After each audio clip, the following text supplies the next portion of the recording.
अस्सलाम वालेकुम। उम्मीद है कि सब खैरियत से होंगे। आज हम स्टार्ट करने जा रहे हैं एक्सरसाइज 1.2 का क्वेश्चन नंबर 2, जिसके अंदर हमें क्या करना है कि क्वेश्चन नंबर 2 में हमारे पास जो स्टेटमेंट है उसमें देखें क्या कह रहा है कि fill the correct real numbers in the following to make the real numbers property correct. हमें क्या करना है कि इन बॉक्सेस के अंदर रियल नंबर्स को ऐड करना है, पुट करना है, ताकि हमारे क्या है जो रियल नंबर्स की प्रॉपर्टी जो है वो करेक्ट हो जाए। तो मिसिंग नंबर हमें यहाँ पे फाइंड करना है। तो यहाँ पर हम मिसिंग नंबर किस तरह से फाइंड कर सकते हैं, इसकी कोई ट्रिक है, कोई प्रॉपर सॉल्यूशन है या कुछ और मेथड है, तो उस मेथड को लेकर हम इस क्वेश्चन को सोल्व करेंगे।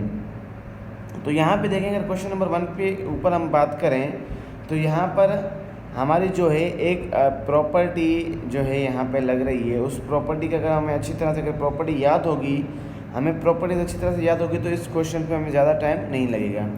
जैसे कि हमारे पास जो है प्रॉपर्टी होती है हमारे पास कम्यूटेटिव प्रॉपर्टी। तो हमारे पास कम्यूटेटिव प्रॉपर्टी क्या होती है कि A plus B is equals to B plus A. ठीक है, A plus B is equals to B plus ए।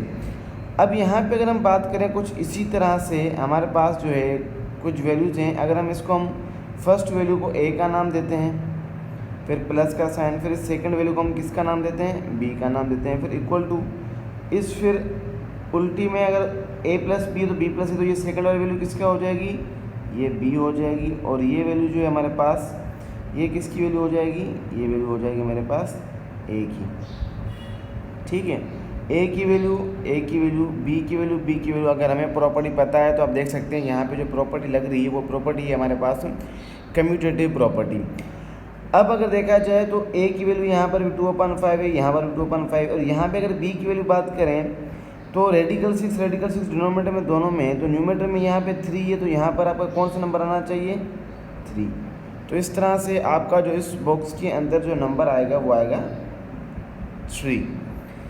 इसी तरह से हम अगर दूसरी क्वेश्चन की दूसरे पार्ट की बात करें तो यहाँ पर एक और प्रॉपर्टी जो है आपको याद होनी चाहिए, लग रही है। उस प्रॉपर्टी का नाम होता है एसोसिएटिव प्रॉपर्टी। ठीक है, ये हमारी कम्यूटेटिव प्रॉपर्टी थी जिसके थ्रू हमने जो है इस क्वेश्चन को सॉल्व किया। उसके बाद हमारे पास एक प्रॉपर्टी होती है यहाँ पे दूसरी, उसको हम कहते हैं एसोसिएटिव प्रॉपर्टी।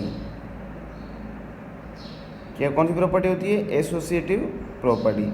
अब एसोसिएटिव प्रॉपर्टी हमारे पास क्या होती है, उसके अंदर 3 मतलब कि वैल्यूज़ होती हैं, 3 लेटर्स होते हैं। जैसे ए प्लस बी प्लस सी, ए प्लस बी प्लस सी। ठीक है, उसके बाद अगर हम यहाँ पे 2 लास्ट ब्रैकेट लगाएंगे तो यहाँ पे हम किन 2 पे लगाएंगे, फर्स्ट पे लगाएंगे।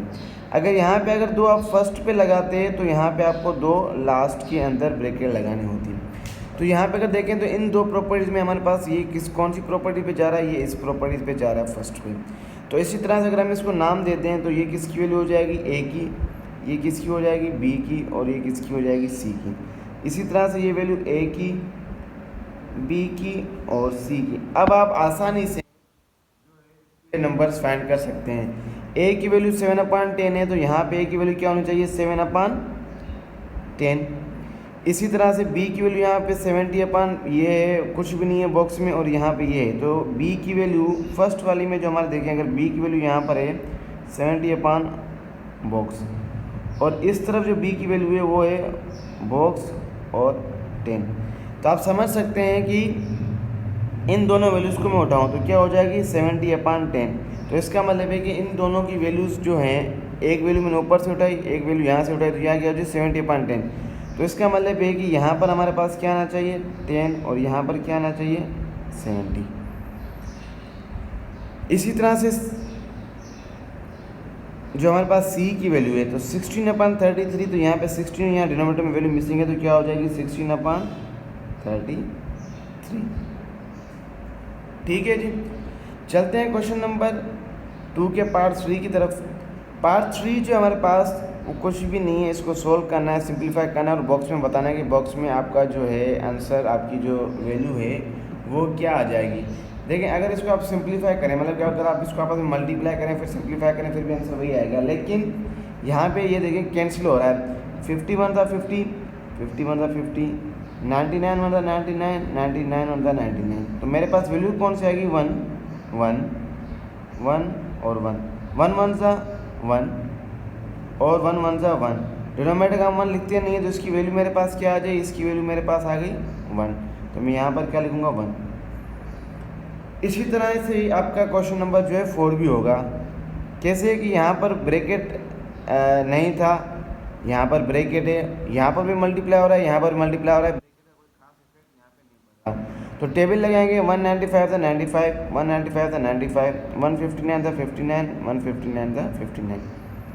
यहाँ सिंपल कैंसिल कर दें, सेम वैल्यूज ही कैंसिल, तो सारी वैल्यूज कैंसिल, 1/1 बचा, तो 1 की वैल्यू क्या होती है मेरे पास, हमारे पास वैल्यू हो जाती है 1। डिनोमिनेटर का 1 लिखते नहीं, तो सिर्फ 1 की वैल्यू 1 आएगी। यहाँ 1/1 जो है वो 1 के ही बराबर होता है। अब यहाँ पर जो है क्वेश्चन नंबर जो है 5, उसमें हमसे जो है ये पूछ रहा है, या ये हमें ये चीज़ फाइंड करनी है कि 20 -21 को के साथ में ऐसा कौन सा नंबर रखूँ जो मेरी वैल्यू को ज़ीरो कर दे। तो ज़ाहिर बात है कि -21 है, इसको कट करने के लिए हमें कौन सी वैल्यू चाहिए, तो ज़ीरो कर दे। तो -21 है मेरे पास, इसको ख़त्म करने के लिए मुझे किसकी वैल्यू चाहिए, प्लस की 21। तो माइनस और प्लस दोनों कैंसिल हो जाएंगे, तो ज़ीरो हो जाएगा। तो यहाँ पर मेरे पास नंबर क्या आना चाहिए, 21 प्लस का। इसी तरह से जो है क्वेश्चन नंबर 2 का क्वेश्चन नंबर 6 लास्ट क्वेश्चन जो है, उसमें भी हमारे पास देखें तो कौन सी प्रॉपर्टी लग रही है, हमारे पास लग रही है डिस्ट्रीब्यूटिव प्रॉपर्टी। ठीक है, तो यहाँ पर हम डिस्ट्रीब्यूटिव प्रॉपर्टी को डिस्कस कर लेते हैं कि डिस्ट्रीब्यूटिव प्रॉपर्टी हमारे पास क्या होती है और कैसे वर्क करती है। तो डिस्ट्रीब्यूटिव जो, अगर मैं इस प्रॉपर्टी को यहाँ पे लिख लूँ आपको, अगर इस प्रॉपर्टीज़ को डिस्ट्रीब्यूटिव प्रॉपर्टी को मैं यहाँ पे लिखूँ, तो डिस्ट्रीब्यूटिव प्रॉपर्टी हमारे पास क्या होती है कि ए बी प्लस सी। तो सबसे पहले ए को मल्टीप्लाई हम किसके साथ करेंगे, बी के साथ, फिर प्लस का साइन, और अब ए को किसके साथ मल्टीप्लाई करेंगे, सी के साथ, तो ए सी। तो ये प्रॉपर्टी हमारे पास बन गई। तो इसी तरह से पहले हम 5 को मल्टीप्लाई किसके साथ करेंगे, 2/3 के साथ, फिर 5 को किसके साथ मल्टीप्लाई करेंगे, 5/7 के साथ। तो जब मैंने फर्स्ट जो है 5 को मल्टीप्लाई करेंगे 2/3 से, मतलब ए की वैल्यू ये हो जाएगी ए मल्टीप्लाई ये बी और प्लस और ये सी। तो इसकी जो मेरी प्रॉपर्टी क्या बनेगी, ए को मैं पहले बी के साथ करूँगा, मतलब कि ए और बी की वैल्यू, फिर प्लस और ए और सी की वैल्यू। ठीक है, अब देखो ए और बी, तो ए की वैल्यू मेरे पास क्या है 5/10, मतलब यहाँ पे मुझे कौन सी वैल्यू लिखनी चाहिए, 5/8 जो है ए की वैल्यू। और इसी तरह से ए की वैल्यू यहाँ पे 5/8 लिखी हुई है, तो मुझे किसकी वैल्यू लिखनी है, सी की वैल्यू लिखनी है। तो सी की वैल्यू क्या है मेरे पास, 5/7।